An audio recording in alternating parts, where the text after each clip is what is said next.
Hermanos, muy buenos días aún. Van a apenas dar las 12. Vamos a tener el mensaje de la palabra del Señor y lo hemos titulado La gracia de Dios, basado al Evangelio de Juan, capítulo 1, versículo 17. La gracia de Dios, Juan 1, 17. La palabra del Señor dice de esta manera, Juan capítulo 1, versículo 17. Pues la ley por medio de Moisés fue dada, pero la gracia y la verdad vinieron por medio de Jesucristo. Juan 1, 17. ¿Qué es la gracia de Dios? La palabra del Señor nos enseña, o algunos diccionarios dan el significado, y el significado de gracia en hebreo y griego dice que el término más utilizado para definir gracia en el Antiguo Testamento era el hebreo gen o en, mientras que en el Nuevo Testamento era el griego charis. Estos términos originalmente significan favor o bondad, en especial si ésta ha sido ganada sin merecerla. ¿Qué es la gracia de Dios según la Biblia? ¿Qué es la gracia de Dios según la Biblia? La gracia de Dios en la Biblia se usa para describir unos de los principales atributos de Dios, según Primera de Pedro, capítulo 5, según capítulo 5, versículo 10, dice, la gracia de Dios en la Biblia se usa para describir unos de los principales atributos de Dios. Mas el Dios de toda gracia, estoy en 1 Pedro 5:10, mas el Dios de toda gracia, que nos llamó a su gloria eterna en Jesucristo, después que hayáis padecido un poco de tiempo, Él mismo os perfeccione, afirme, fortalezca y establezca.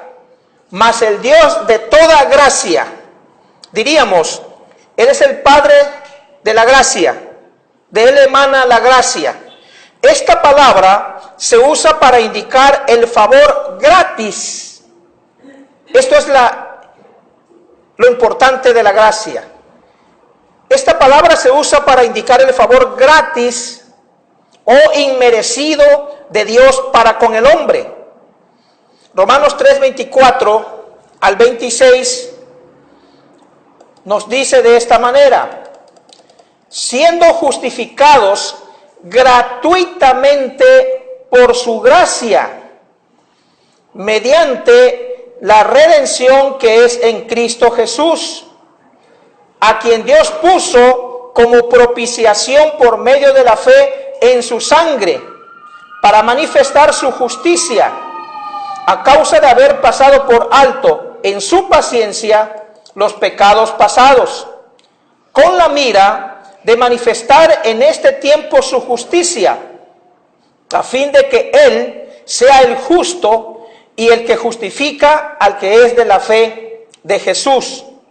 Efesios capítulo 2, versos 8 a 9, un texto ya también muy conocido, dice, leíamos en la clase, por gracia sois salvos por medio de la fe, y esto no de vosotros, pues es don de Dios, no por obras, para que nadie se gloríe.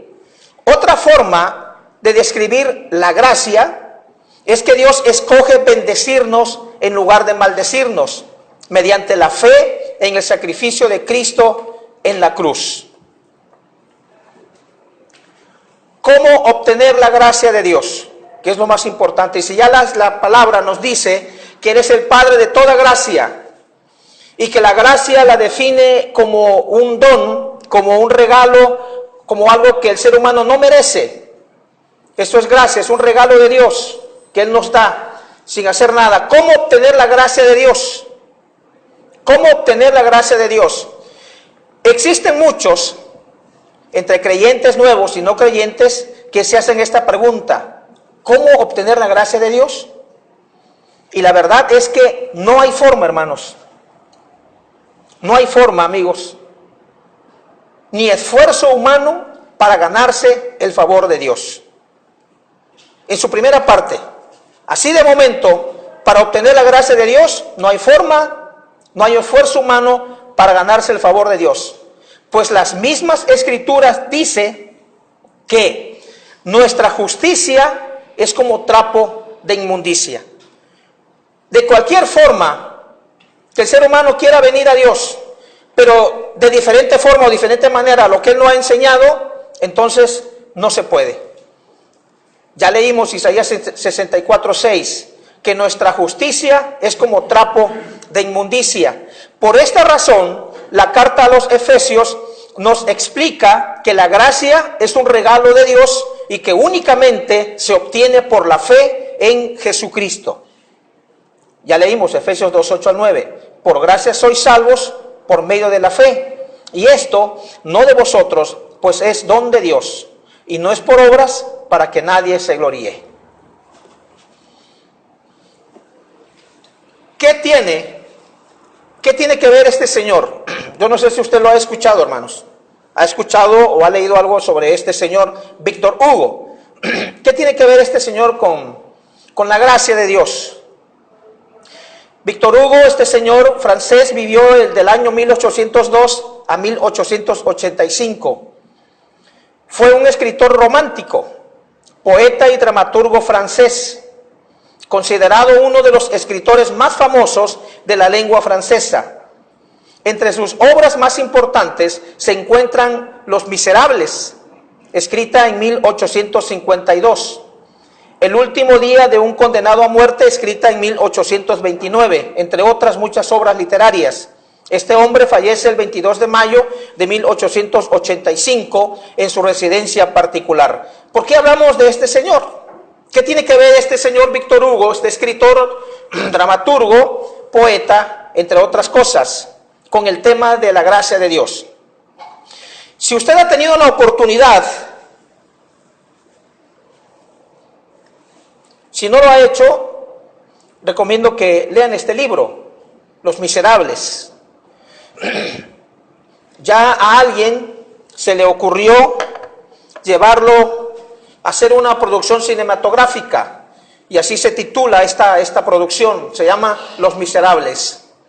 En una de las escenas de este libro, ya en película, ahora, se explica, o los que conocen de Biblia, puede uno ver manifestada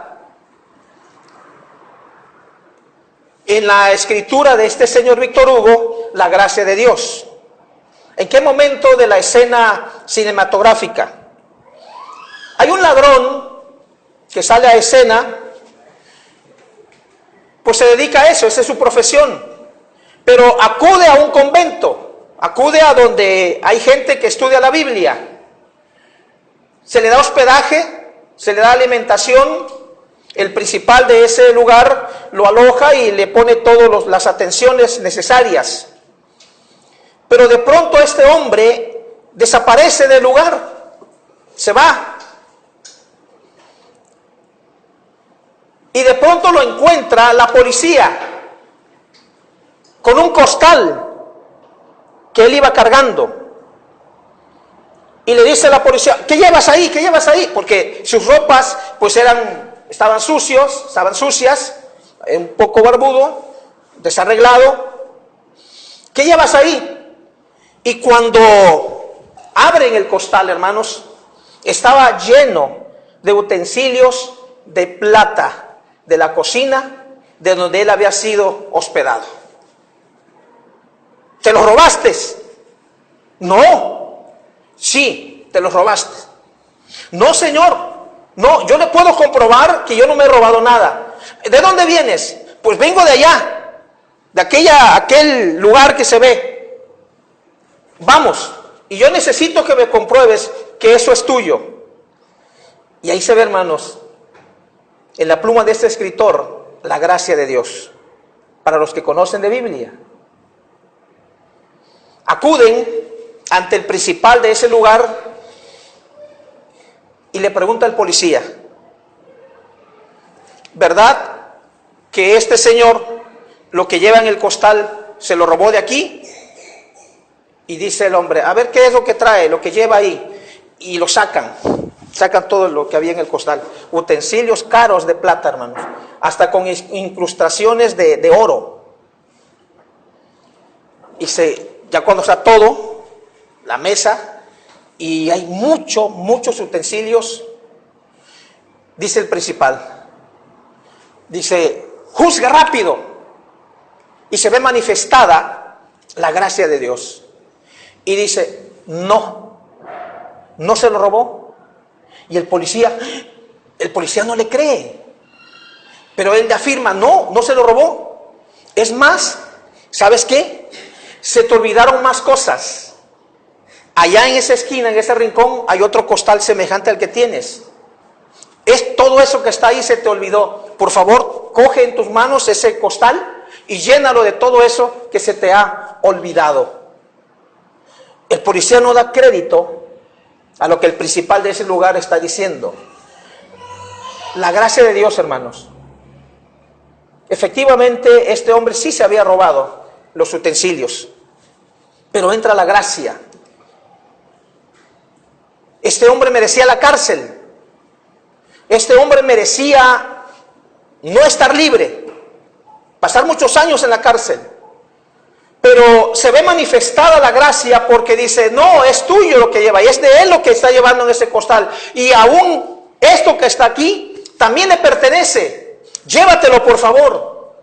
Y el hombre se queda asombrado y dice, pero en su conciencia le está diciendo, le está reprendiendo: sí, efectivamente me he robado, he sustraído de esta cocina los utensilios. Y aún este hombre tiene la capacidad de decirme que no le he robado nada, y aún así todavía se atreve a darme todo lo que quedaba más en esa cocina. Llévatelo. Y hasta él mismo coopera, ayuda para meter las cosas en el costal, y lo sacan y se va. Vete, todo eso es tuyo. La gracia de Dios. Más adelante en la producción, ese acto de misericordia, ese acto de gracia manifestada en esta persona, le cambia la vida a este andrajoso. No merecía nada, no merecía estar libre. Sin embargo, se manifiesta la gracia.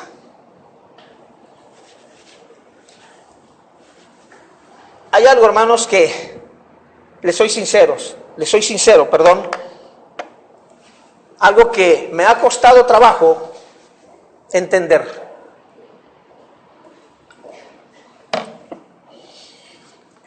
Acuérdese usted de David.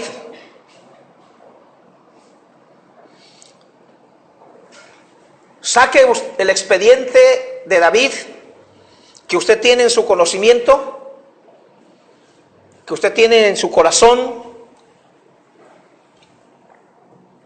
y dígame quién fue David. Investiguemos juntos la vida de David, todas las cosas que David hizo ante la presencia de Dios. Y es algo, hermanos, que soy sincero, todavía no he podido entender al 100%. ¿Cómo es posible que la palabra de Dios, que el Espíritu Santo de Dios se exprese de esta manera en relación a la vida de David? La gracia de Dios en este apartado, la gracia de Dios en David. Dice en Hechos capítulo 13, versículo 22. Hechos capítulo 13, versículo 22. Dice: y quitado les levantó por rey a David, del cual dio también testimonio diciendo: ¿quién da testimonio de David?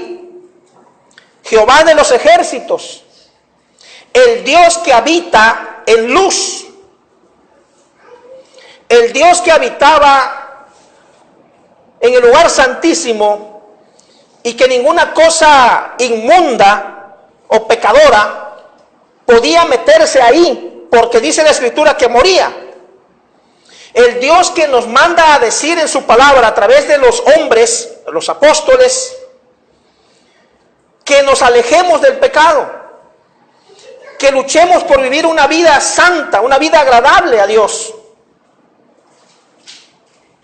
¿Cómo es posible que Dios mismo exprese de David lo siguiente en Hechos 13:22, al final del texto? He hallado a David, y especifica el nombre. He hallado a David, hijo de Isaí, varón. Esto es lo que a veces yo no entiendo, hermanos. No me alcanza mi capacidad. No me da, mi mente es tan finita que no puedo entender la expresión de Dios sobre David. He hallado a David, hijo de Isaí, varón, como dice, hermanos, conforme a mi corazón. ¿Cómo es posible que Dios exprese así de David? ¿Qué, hermanos, Dios no sabía de la conducta actual y por venir de lo que este hombre haría? ¿Cómo este hombre, cuando se queda en el terrado y no va a la guerra y ve a esta mujer de la cual todos nosotros conocemos y sabemos, e investiga de quién es esposa, y toma a este hombre, David, a su esposo, y da órdenes diciendo: pongan a Urías al frente de la batalla con un propósito, con una idea. Pónganlo al frente, no porque fuera el más fuerte o el más grande o el más robusto, sino porque David procuraba quitarle la vida a Urías, el esposo de esta mujer, a quien a él le había llamado la atención. Y lo manda al frente, manda a decir: pónganlo al frente para que muera. Era David, hermanos, fue David el autor intelectual de la muerte de Urías, Eteo, para quedarse con su mujer. ¿Y cómo es posible que aquí en Hechos 13, porque si el Antiguo Testamento es inspirado por Dios y el Nuevo también, inspirado por el Espíritu Santo de Dios, ¿cómo es posible que Dios exprese así de David: un varón conforme a mi corazón? ¿Acaso Dios, hermanos, no sabía lo que David haría? ¿Acaso Dios no sabía de lo que David estaba haciendo, cómo dirigía su vida, cómo era su conducta ante la presencia de Dios? ¿Acaso Dios no nos dice, pues, acaso su palabra no nos dice que Él es un Dios omnisciente? Es decir, que Dios todo lo sabe. No dice pues la palabra que Él es un Dios omnipotente, que no es poderoso, es todopoderoso. No hay un poder igual que el de Jehová de los ejércitos. No hay un Dios tan poderoso y tan grande como el Dios al cual nosotros servimos. Él lo sabe todo, Él lo dice el salmista, lo dice su palabra. Antes de que tú pronuncies, salgan las palabras de tu boca, yo ya sé lo que tú vas a decir. Conozco tu sentar, conozco tu levantar, conozco tu vida de pie a cabeza. Y cómo de David se expresa: un varón conforme a mi corazón. Hermanos, será que entra la gracia de Dios. Si ya la palabra nos ha dicho que gracia es un regalo, es algo que tú no mereces, es algo que no merecemos, es algo que el mundo no merece. Sin embargo, Dios nos dice que David es un varón conforme a su corazón.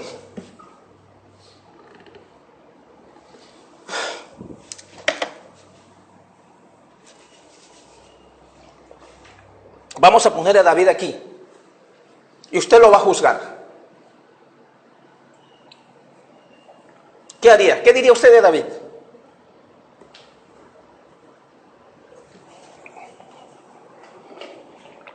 Dame más. ¿Qué juicio iba a emitir usted de David? ¿Qué diría el mundo de David? ¿Cómo le juzgaría? ¿Cómo le trataría, hermanos?